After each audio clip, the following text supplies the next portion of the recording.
మనం ఇప్పుడు ఒక వింత ప్రపంచంలో బతుకుతున్నాం.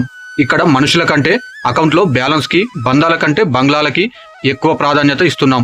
కానీ ఆస్తుల కన్నా ఆప్యాయతలకు, అనుబంధాలకు ప్రాముఖ్యతనిచ్చిన ఒక అద్భుతమైన తరం మనది. ఆ తరం కథే ఇది. ఆ రోజుల్లో ఇల్లు చిన్నదైనా మనసులు చాలా పెద్దవి. ఒకరికి జ్వరం వస్తే ఊరంతా కదిలి వచ్చేది. ఆస్తుల పంపకాలు లేవు, అహంకారాలు లేవు. తాతయ్య చెప్పే కథలు, అమ్మమ్మ చేసే ఊరగాయ ముక్కలో ఉన్నంత ఆత్మీయత నేటి 5 స్టార్ హోటల్ భోజనంలోనూ కనిపించదు. తమ్ముడు చదువుకోవాలని అన్నయ్య కష్టపడేవాడు. చెల్లెలి పెళ్లి కోసం నాన్న తన సంతోషాన్ని తాకట్టు పెట్టేవాడు. అక్కడ ఆస్తి కరగడం కనపడేది కాదు, అనుబంధం పెరగడం కనిపించేది. మాట ఇస్తే ప్రాణం పోయినా తప్పని తరం అది. కానీ ఈరోజు కోట్లు ఉన్నాయి, కానీ కూర్చొని మాట్లాడే తీరికలేదు. అంతస్తులు పెరిగాయి, కానీ ఆత్మీయతలు తగ్గాయి.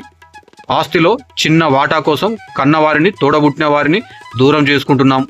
మన దగ్గర వైఫై ఉంది, కానీ కనెక్షన్ లేదు. మిత్రులారా, ఆస్తులు వస్తాయి పోతాయి, కానీ ఒక్కసారి తెగిపోయిన బంధం మళ్ళీ అతుక్కోదు. పాత తరం మనకు నేర్పింది ఇదే.